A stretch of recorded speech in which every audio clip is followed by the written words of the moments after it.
This is Faculty Focus from Fairleigh Dickinson University. This episode features Dr. Caroline Ligo Munoz, Associate Professor of Marketing. Dr. Munoz discusses the growing use of social media for students, for higher education, and for marketing.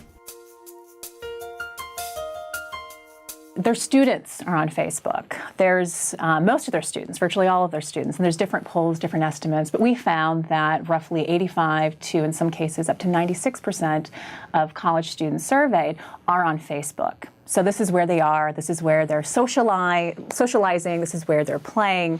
They're much more likely to log into Facebook than they are, for example, Blackboard, which is a course management tool. So you, as an instructor, you want to go where they are. Also, increasingly, students aren't checking their email. They are instead going to Facebook and using that platform, whether it's email, IMing on Facebook. So in some cases, and this has happened to me, the only way that I can get in touch with a student is, in fact, through Facebook. I actually use Facebook groups as a course tool in my class. It's a great way to deliver announcements. You have bulletin boards. It allows a student to post information. Traditional learning management tools like Blackboard, really the instructor is the only one with control, and that's comforting. With Facebook, one of the advantages is that students can actually post information, post a link, post a video, where they can't do that within learning management. Now, I'm not suggesting that Facebook should be a replacement for Blackboard or learning or a course management tool. It shouldn't be, but actually it's a good supplement for it. College students need to think about branding themselves, and that's what they are. They are a brand, they are a product, and they're putting themselves out there now more than ever because everyone can find them very, very quickly, and again, employers are certainly doing that.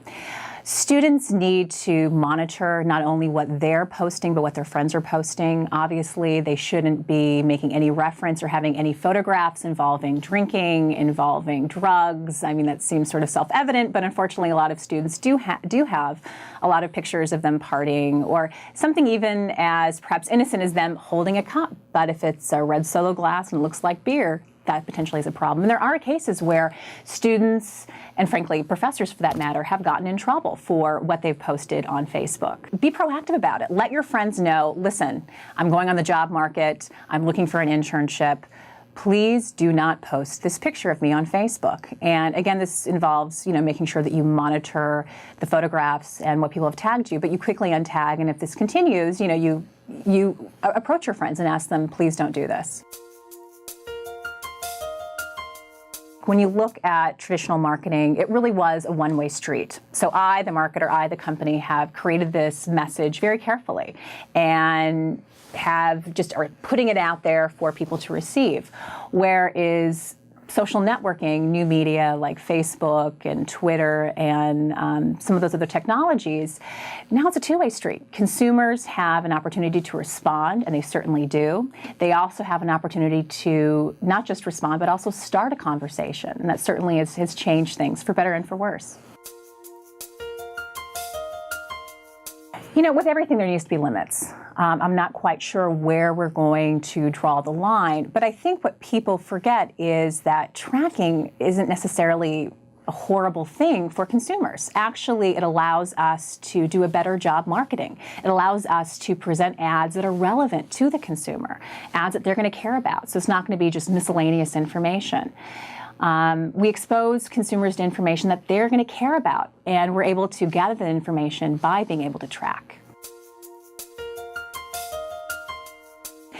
Marketing dollars go where people are. Where are the eyeballs? And right now, consumers are spending a lot more time online than they are perhaps reading a newspaper, than they are reading a magazine, or perhaps watching TV, or we're watching TV on our computer. So things are definitely changing. And so as a marketer, you have a set budget, and you have to think about, well, where am I going to spend my money? I'm going to spend my money where consumers are. And increasingly, that money is being diverted to online marketing. To do what you need to do, you need to pay for monitoring services that go in and keep track of your brand, what people are saying about it. You need people to manage it. You need people to be there and be part of it. And that's certainly not free. That said, when people see a website or look at a mobile website on their cell phones. No, they're not going to know if you're a business of 5 or 5,000 in many cases.